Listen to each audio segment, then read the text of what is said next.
One more time this year, Wes Konopsik and the grounds crew goes into the crowd and pulls out a volunteer. Today it's Connor helping to smooth out the infield on the third base side. He is our Scotts Kid of the Game, and Scotts sponsors the grounds crew here at Huntington Park. Fall is almost here, fans, but there is still time to get some Scotts Turf Builder Weed and Feed. It feeds to thicken your lawn and kills over 50 pesky weeds guaranteed. Pick up a bag of Scotts today. Clippers pick up a solo home run from Bobby Bradley and lead 1-0 as we go to the fourth inning. Dixon Machado, right-handed batter to the plate. Ryan Merritt, left-handed pitcher, goes back to work. And the first pitch is in for a called strike. 0-1 count. Machado flied to center his first time up. The pitch. Swung on and missed, that time out in front. And Machado finds himself in an 0-2 hole. Now, fans, football season's upon us. Skip the chaos and traffic of parking on campus. Take Coda to the Buckeyes game. Find out how at coda.com/OSU football. Buckeyes offense was clicking on all cylinders, though the defense may need to be shored up a little bit in their first game against Oregon State. 77-31. Merritt delivers, and it's a called third strike on the outside corner. Machado couldn't pull the trigger. He is out for window shopping.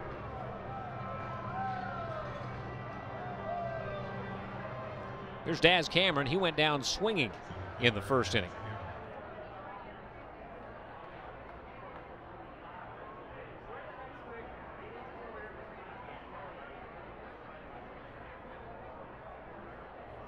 Merritt into the motion. First pitch swinging, a flare into shallow right field. That'll fall in for a base hit, only about 15 feet into the outfield grass. Cameron took a big full swing at it, and that sort of froze Mercado in right field. Had he broken right away, he's still not going to get there. That can be deceptive. Jason Krazan now. Krazan popped to the shortstop his first time up. Double play position up the middle, but it's not the second baseman and shortstop. It's Donaldson, the third baseman, playing shortstop double play position, and Chang, the shortstop, on the right side of the bag. Adam Rosales splitting the difference between Chang and Bradley on the right side. Left side is wide open.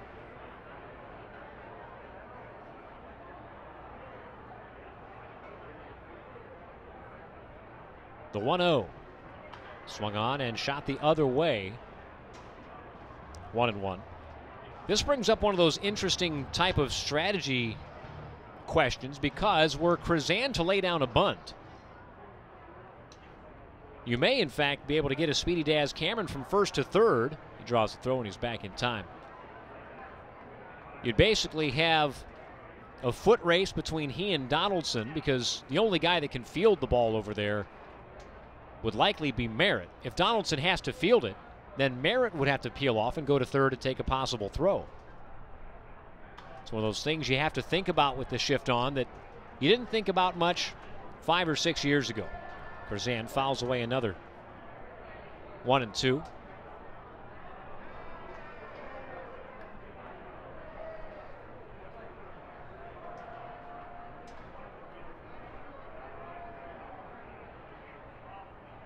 Merritt sets beneath the chin, looks to first, looks again, looks a third time, and now lifts the leg and rocks home, and a swing and a foul ball out of play again. Krazan has fouled 3 all the opposite way as Merritt has pitched to the middle of the outside part of the plate. Oftentimes you want to get that ball in. Now if you get a man to reach and he rolls over one, he's going to probably pull it right to the shift.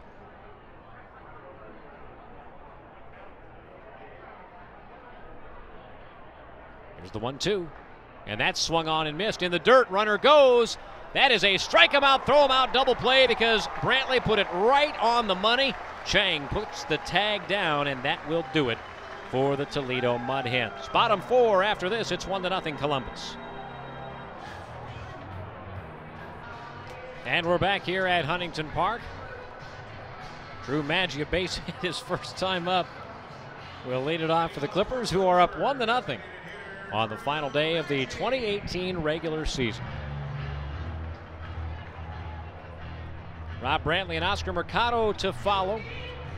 Bobby Bradley solo homer in the third, the only run scored. You know, yesterday's game notwithstanding for the Mud Hens, because the Clippers really had a rough go pitching. Neither of these teams have been prolific offensively in the head-to-head matchups over these last two series. Other than yesterday, no team had scored more than 5 runs in any of those games. First pitch strike, next pitch, breaking ball off the outside corner. So we've had tight, low-scoring games, and that has been the calling card of the Clippers all year long, winning those types of games. But when it came down to crunch time, they were not able to get over the hump, and as a result, golf schedules will be filled out beginning tomorrow.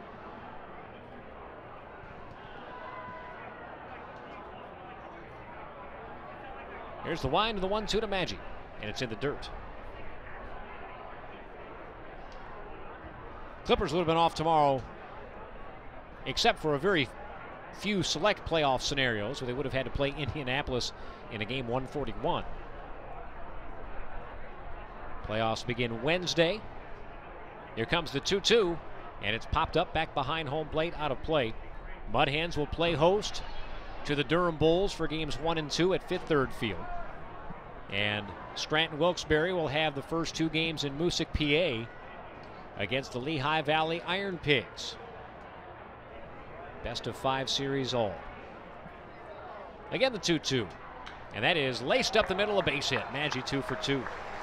The International League will look a little different in 2019. The Syracuse Chiefs have finished their game today, so the end of the Washington Nationals in Syracuse. The New York Mets bought that franchise, so the Mets actually owned it this year, even though the Nationals were sending their players there, and that'll change next year. Sounds like they'll be the Syracuse Mets. Yep, the Syracuse Chiefs will be no more. They are going to do a rebrand. There's been no official announcement that they will be the Mets, but when they had the announcement of the Mets buying the team, the governor said they would be the Syracuse Mets going forward. A bit of a faux pas. But that is certainly expected to be the case. There will be a rebrand in terms of color schemes and uniforms.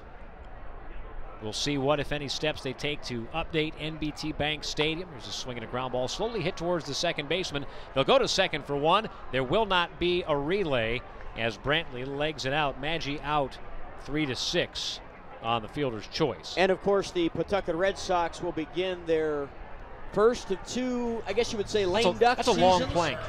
2 seasons at McCoy Stadium, even though they're leaving Pawtucket, and everybody there knows it. It's been announced they're going to Worcester, Massachusetts, but they'll play next year and 2020 in that ballpark. And I just think that's such a unique situation, because obviously the people of Rhode Island are not happy they're moving, but they're going to ask those people to come out and support them and come to the games. 140 games over 2 seasons played at McCoy Stadium. Well, here's what's unique maybe about that situation. Is that is such a rabid baseball area, and they are. I mean, if they were affiliated with anybody but with the Boston Red Sox, correct, it would be a disaster on ice. It would be miserable. But because the fan base is so rabid in New England, I would still think that they will now their attendance has been down significantly over the past couple of years anyway. This year they are going to finish just shy of 6,000 per game. So it's down from where it's been historically, but I think that affiliation is going to help them maintain at least something there. They knew they weren't going to play at McCoy long term. There's a ball hit hard to left field, and Mercado's got another hit. Brantley takes the turn at second, puts on the brakes. Mercado 2 for 2, 2 on, 1 down. Todd Hankins coming to the plate. They knew it wasn't going to be McCoy after the current lease ran out. Originally, they wanted to go to downtown Providence along the waterfront, and then they were, when that fell through, talking about playing in Pawtucket proper at a new site. And they could not come together with the state or the municipality in a cost-sharing agreement. The people of Rhode Island thinking back to the video game company run by Curt Schilling and the dire financial straits in which it put the state, had no appetite for a publicly funded stadium. They had been burned and they didn't want to be burned again. You can understand that. But what that means is if there's another locality willing to foot some of the bill, well, then the team's probably going to move. 0-1 pitch. Fouled back and out of play. 0-2 to Hankins, who walked his first time up to load the bases in the second inning. They're not moving very far. No. But they'll be in Massachusetts instead of Rhode Island. They'll still only be about 45 miles from Fenway Park. Yeah, it's almost the exact same distance. As far as the big league club is concerned, not a whole lot will change getting players to and from AAA on an as-needed basis. Worcester, not spelled Worcester, by the way, spelled Worcester. Here's a ground ball to the shortstop, could be two. 6-4, 4-3. Hankins, Speedy beats it out. And that will keep the inning alive with runners on the corners for Brandon Barnes. Worcester spelled Worcester, but pronounced Worcester. And a lot of the speculation is they will remain the Red Sox, but instead of the Paw Sox, they would be the Woo Sox.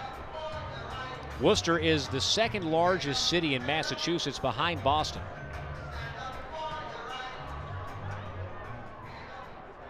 Indeed, it will be an interesting situation moving forward. Barnes looks at a pitch outside. He struck out with the bases loaded and 2 outs in the second inning. 0-2 on the day. 1-0 the count. The pitch. Big curve. Stays inside. Makes the count 2-0.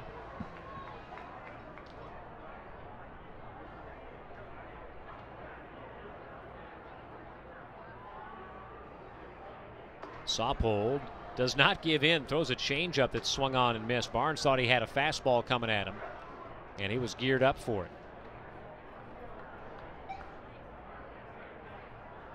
Barnes fell below the 280 mark on August 8th and has been in the 270s ever since. Takes a bouncer here.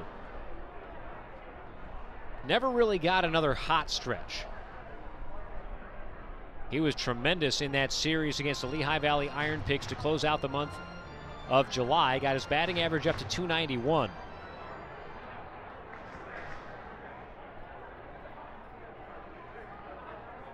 The 3-1 pitch to him. Swings and misses. Chased one that was probably ball 4.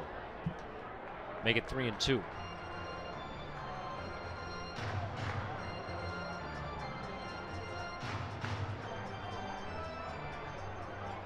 One to nothing Clippers. Runners on the corners, 2 away. Bottom of the 4th inning. Payoff pitch. Runner goes. It's downstairs for ball 4. Just a whisker low. Good take by Barnes. That'll load him up. And here's Josh Donaldson. Remains to be seen how long into this game Donaldson plays. He's got an opportunity here to do some heavy damage.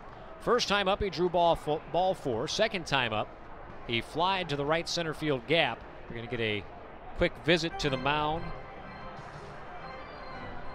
Mike Alvarez, the pitching coach, heads out, joined by Cade Skavic, the catcher.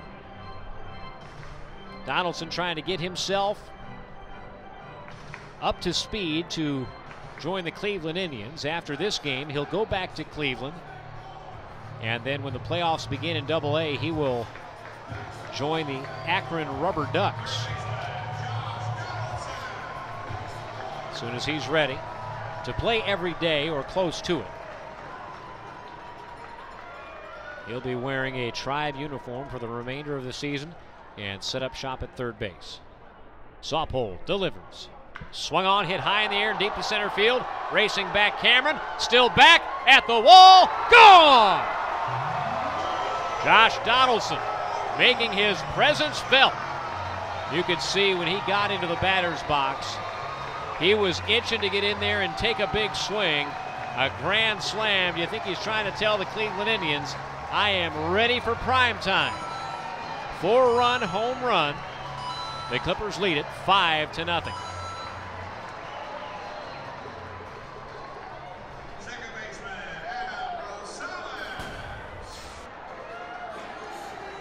Pitch belled high, and he knew exactly what to do with it.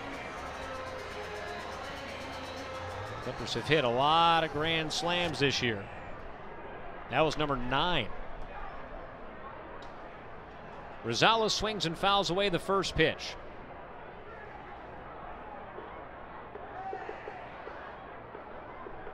We're watching Donaldson get in there.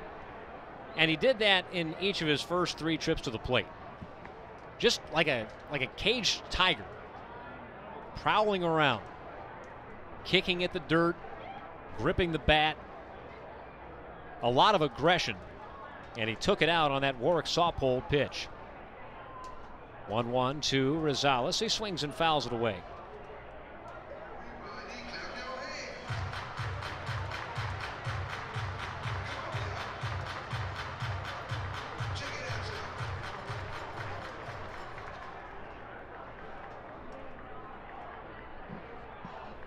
Here comes the 1-2.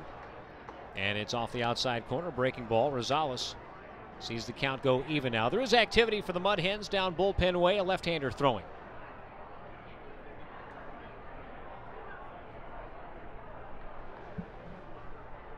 Tyler Alexander. 2 balls, 2 strikes, 2 outs, the pitch. That's low, 3-2.